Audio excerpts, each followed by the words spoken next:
Yo, what's up? It's me again. I'm at Dance Refuge in Los Angeles, California. Today I'm just gonna do some exercises that I've been doing since I can't really break.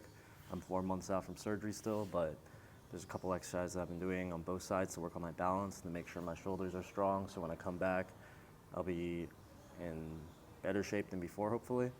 And in breaking, if you hurt your wrist, you hurt your shoulder, you can always do top rock. You can always work on your drops. You can always work on your footwork. There's always something to do if you get injured. It's also good to take a break, but I'm really bad at doing that. So let's get into it. All right, so here I'm doing a mid-back thoracic spine mobility workout. I didn't realize I just completely ruined my body. So I have like a bad hip labrum tear in my left shoulder and hip at this point. But yeah, if you are really unflexible and you don't have those issues, like feel free to do this exercise to warm up. All right, next is just forearm stands or elbow stands, whatever you want to call it. I do these and I really work on focusing on my hip engagement, making sure I have a good pike. This helps a lot with the elbow air flares. And you'll see what I do is I transfer weight onto my right shoulder. I don't pop my hips up or use my legs to transfer all my weight there. And then I'll go back to my left shoulder very soon. And then same thing here, I'll also transfer my weight onto my left shoulder just like I did before, but you'll see that I'm a lot more unstable in my left shoulder. This is because I have a tear, which I fixed a couple months later. I don't have this issue anymore on my left shoulder, I have it on my right shoulder.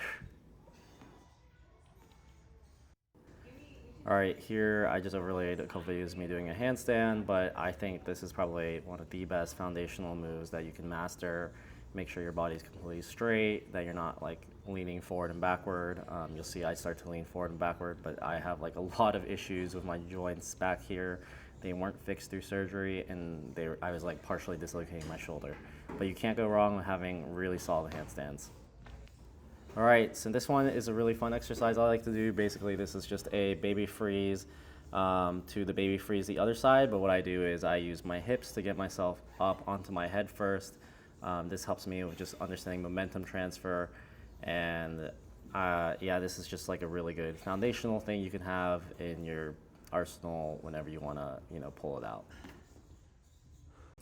All right, so next is a more advanced variation of the handstand. I'm doing a power circle and 2 handstand circles. This is super fundamental for anyone who wants to learn good 90s or 2000s. This was taught to me by my friend too, back in college. And yeah, just make sure you're actually transferring your momentum when you're doing this. I can go into it another day. And then here I'm doing baby freeze handstand, back to baby freeze. I actually feel like I don't know how to do this with my left shoulder, but this is also a good variation to understand how to use your hips. All right, and the last fundamental move I did was I was learning baby freeze, how to utilize my momentum and go windmill the other way, pop up to baby freeze the other way. You can see I'm really trying not to hit my leg on the ground because my knee is still healing, but it felt like pretty okay at this point. You'll see I'm really focused when I use it. I'm focused on keeping my legs straight, and I have really good control of my right leg. It is always a good spot. Anyway, so these are all the exercises I did. I didn't really go to practice too much because I would just want to practice hard. So if you like this video, comment and subscribe.